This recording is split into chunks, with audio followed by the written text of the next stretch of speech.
بسم اللہ الرحمن الرحیم. السلام علیکم. Welcome to sir Saeed Academy. Kinds of noun according to gender, یعنی جنس کے لحاظ سے اسم کی قسمیں. انگلش میں جینڈر کے لحاظ سے ناؤن کی 4 قسمیں ہیں جو درج ذیل ہیں. نمبر 1 میسکیولائن، جسے اردو گرامر میں ہم مذکر کہتے ہیں. نمبر 2 فیمینائن، جسے اردو گرامر میں مؤنث کہتے ہیں. نمبر 3 کامن ناؤن، جسے ہم اردو گرامر میں مشترک کہتے ہیں. نمبر 4 نیوٹر، جسے اردو گرامر میں بے جنس کہا جاتا ہے، یعنی ان کی کوئی جنس نہیں ہوتی. تو پہلے ہم پڑھیں گے میسکیولائن یعنی مذکر.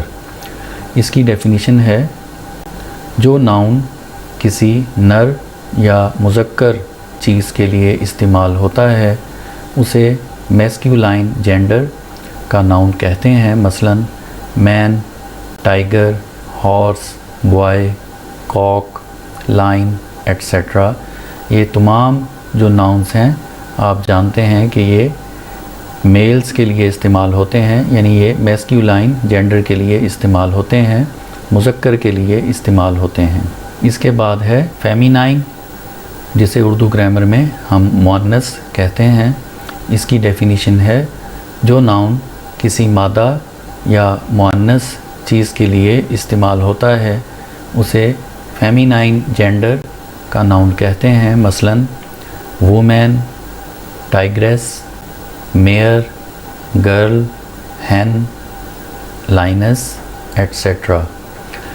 تو یہ تمام جو ناؤنس ہیں یہ مؤنث چیزوں کے لیے استعمال ہوتے ہیں. جیسے وومن کا مطلب ہے عورت، ٹائیگریس کا مطلب ہے مادہ ٹائیگر، میئر کا مطلب ہے گھوڑی، اور اسی طرح لائنس کا مطلب ہے شیرنی.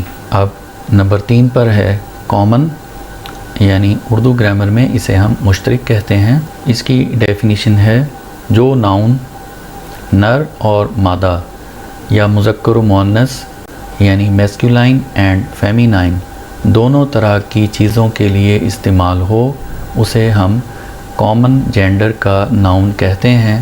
For example neighbour. اب نیبر یعنی ہمسایہ، یہ انگلش میں کامن ناؤن ہے، یعنی انگلش گرامر میں اس کی کوئی جینڈر نہیں ہوتی. اگرچہ اردو گرامر میں ہم ہمسائے کو مذکر بولتے ہیں، لیکن انگلش میں یاد رکھیں کہ نیبر کی کوئی جینڈر شمار نہیں ہوتی. اسی طرح فرینڈ یعنی دوست، یہ بھی انگلش گرامر میں کامن شمار ہوتا ہے، یعنی اس کی بھی کوئی جینڈر نہیں ہوتی. لیکن جیسا کہ آپ جانتے ہوں گے کہ اردو میں فرینڈ جو ہے یہ بھی عام طور پر مذکر استعمال ہوتا ہے. تو اس طرح انگلش اور اردو گرامر کے فرق کو آپ سمجھ سکتے ہیں. اس کے بعد ہے ڈاکٹر. ڈاکٹر بھی انگلش گرامر میں کامن استعمال ہوتا ہے، یعنی یہ بھی میل فیمیلز کے لیے الگ الگ استعمال نہیں ہوتا. یعنی ڈاکٹر سے مراد میل ڈاکٹر بھی ہوتا ہے اور فیمیل ڈاکٹر بھی، اگرچہ ہم نے یہاں اپنے طور پر فیمیل ڈاکٹر کے لیے لیڈی ڈاکٹر کا لفظ بنایا ہوا ہے، جبکہ انگلش گرامر میں لیڈی ڈاکٹر کے لیے بھی صرف ڈاکٹر ہی استعمال ہوتا ہے. اسی طرح ٹیچر بھی ایک کامن جینڈر کا ناؤن ہے، یہ بھی میل فیمیلز کے لیے یعنی مذکر مؤنث کے لیے یا میسکیولائن فیمینائن کے لیے سیم ہی ہے. اس کے بعد ہے کمپینین یعنی ساتھی. تو یہ بھی ایک کامن جینڈر کا ناؤن ہے، یہ بھی انگلش گرامر میں مذکر یا مؤنث کے طور پر استعمال نہیں ہوتا. اس کے بعد ہے ٹریولر یعنی مسافر، اور یہ بھی انگلش گرامر میں کامن جینڈر کا ناؤن ہے، اس میں بھی مذکر مؤنث کا کوئی دخل نہیں ہوتا. اس کے بعد نمبر 4 پر ہے، یہ یہاں غلطی سے دوبارہ 3 لکھا گیا، بہرحال یہ نمبر 4 ہے اس کی جگہ. تو نمبر 4 پر ہے نیوٹر.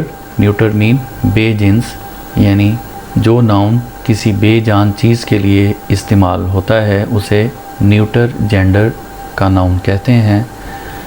فار ایگزامپل ہاؤس، اب گھر جو ہے یہ ایک بے جان چیز ہے تو اس کی کوئی جینڈر ہوتی ہی نہیں.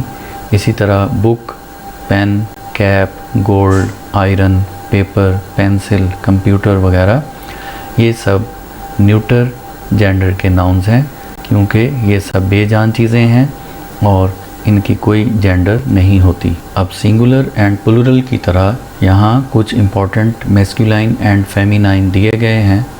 آپ چاہیں تو یہاں سے بھی انہیں یاد کر سکتے ہیں اور اگر آپ چاہیں تو الگ سے کسی دوسری بک سے بھی دیکھ کر یاد کر سکتے ہیں. تو بہرحال آپ کی آسانی کے لیے میں ان کا یہاں آپ کو ویو دے دیتا ہوں تاکہ آپ اگر یہاں سے نوٹ کرنا چاہیں یا اسکرین شاٹ لینا چاہیں تو آسانی سے لے سکتے ہیں.